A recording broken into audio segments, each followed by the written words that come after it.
back to the channel and welcome back to another PFL fight prediction video. In this video, I'll be predicting the full card of fights for PFL World Tournament 8 2025 finals, or Gene versus Storley for the welterweight tournament finale. But either way, you get the point. Now on to our first fight. We have in the featherweight division, we got Matt Turnbull versus Tom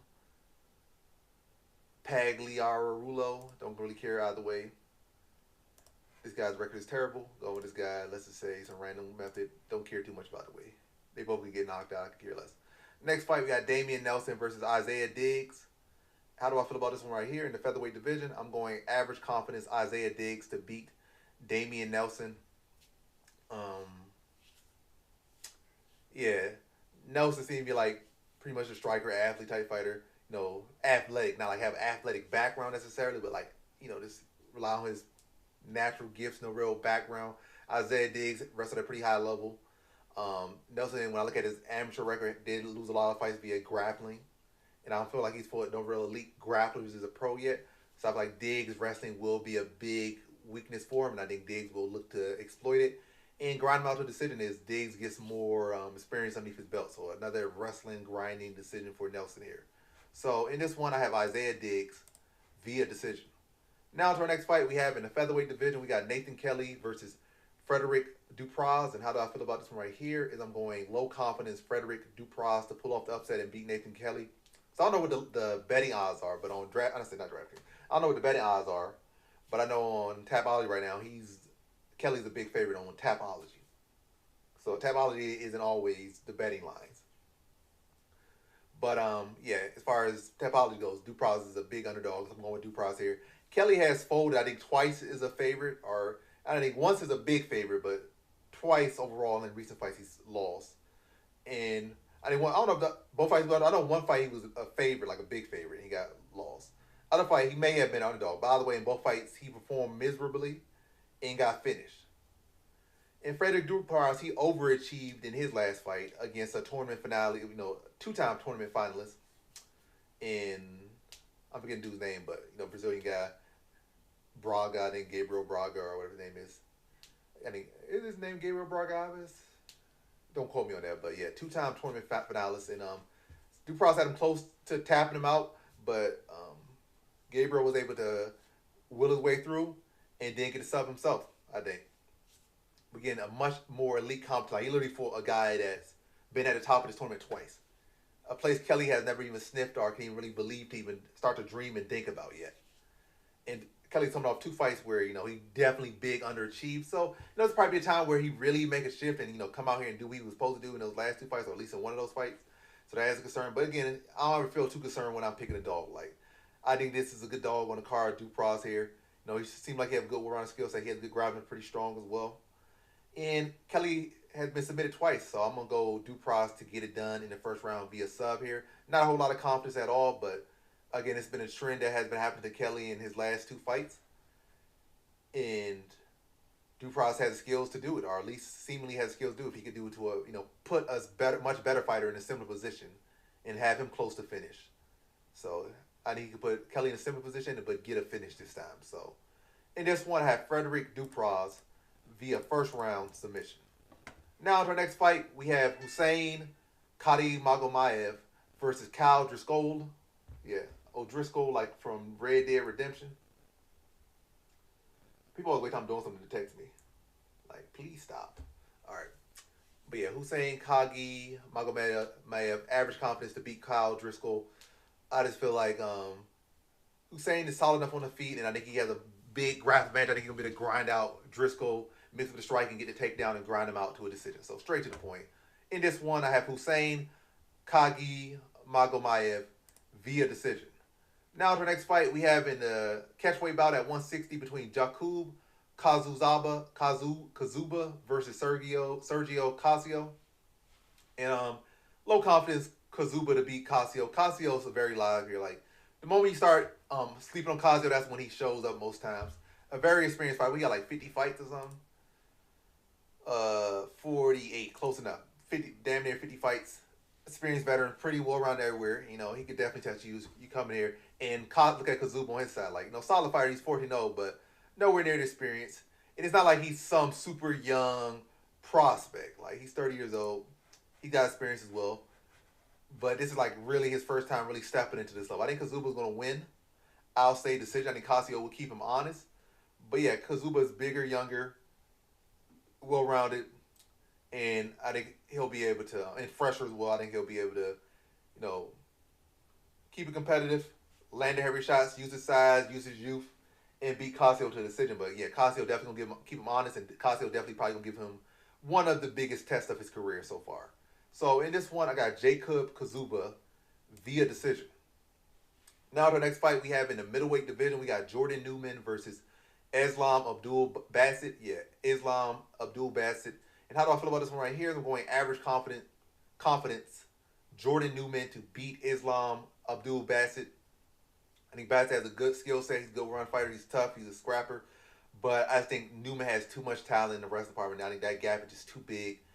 I'm going to say Jordan Newman by submission, second round. I think it'll be a scrappy performance, but I think the pressure, the pace, and the wrestling skill, top pressure, transitions, all going to be too much for Basset. I think also this is going to be a fight where we're going to start to see growth in Newman in his striking, his submission ability. I don't think it's going to be a fight where he's going to just be looking to purely control. I think it's going to be a fight where he's going to look to show growth on the feet and look to hurt Basset on the feet, look to mix in the wrestling, show the growth in the grappling, show the growth in the ground and pound. And I think he has a statement performance and gets a second round submission over Islam Abdul Basset. So in this one, I have Jordan Newman via second round submission. Now to our next fight we have in the featherweight division. This is what I think like second time this fight has been booked. But last time I picked Azael, this time I'm picking Azael. So in this fight, Azael Adjoudj versus Yves Landu featherweight division. I'm going low confidence Azael Adjoudj to beat Yves Landu. Yves Landu is definitely one of those veterans. He's not good by any means. Like real good. I'm talking like real good. He's not that good. Like he's good on the regional scene, and that's about it. Good at PFL, Bellator level, like the lower level, not even the championship level. Like he can pull off some upsets. So you gotta be concerned at this level where Azael currently is. But I think Azael just has way too much upside. He's much younger. So look at tape. He's 26 versus 38. Much taller, 6'8 versus 5'8. Really, Landu really like 5'5", we've been honest. He does have the reach advantage. He is explosive, so that's something.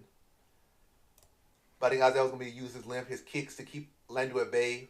I think it's going to be a competitive scrap. Probably a fight that could end up being a split decision, but I think it's a test that Azael would be able to pass, whether it be by an inch or a mile, but I'm going to go with like an inch here. I think he'll be able to use his reach and land good shots, and also use his reach to do a better job of, use that reach and distance, and the fact that Landu got to cover that distance, and the fact that Azael going to be making that length and reach as long as he can.